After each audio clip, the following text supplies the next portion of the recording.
to think twice. Dapat yan na po ang isipin nyo mabuti. Anong uri ng karakter ang isang taong pwedeng mamuno sa atin na siya mismo ay hindi sumusunod sa alituntunin ng gobyernong kanyang pamumunuan. Marami palang utang. Ay nako, kaya pala naman, nagagot naman. Ay tingnan nyo kung ganun kadami ang utang. Aray, naalis si Ka-Esko. Ay ano ng ating patunay? Oh, siya na ang makakapagpatunay nasa sinasabi na utang na hindi nababayaran sa tax. Diyos ko po, sa dami nyo ng yaman, hindi nyo pa mabayaran. Oh, ayan, pakinggan natin si Ka-Esko. Ha? Eto si Ka-Esko. Wala na yung 200 billion ng mga kababayan natin Pilipino. Due for the state, due for every Filipino. Yun po yung pinapasok ninyo. Yun yung pipiliin ninyo. Pero sir, ano po? Kaya kailangan talaga bantayan natin maigi ang eleksyon na ito. At hindi po ito fake news, ha. Ito po kahit ano pong paliwanag ng abogado niya, yung spokesperson niya, hindi po ito fake news. Desisyon po ito ng Korte Suprema. Final. Kaya nga po naniningil na yung BIR o naniningil na po ang Department of Finance, no? So bagay lang, napapanahon, total ang gusto natin pagkakaisa, gusto natin unity, o gusto natin lahat ng salita. Hindi po namin maisasaing yan.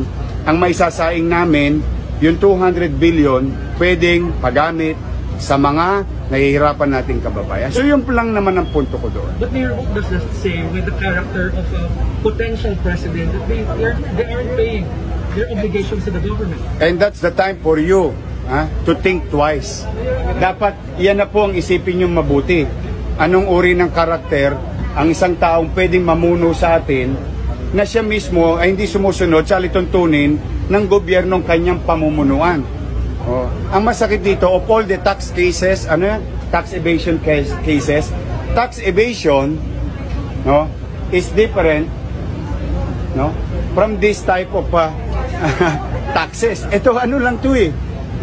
Walang kapaliwanagan talaga. Ako, ang paniwala ko po walang sapat na walang maipaliliwanag na excuses, no? Kasi minana mo lang, hindi mo pinaghirapan. Babawasan mo lang ng kaunti. So sa akin, kung ang buwis mo 200 billion, di ba? Siguro ilang bilyon-bilyon pa yung matitira. Ibang tao wala na makain.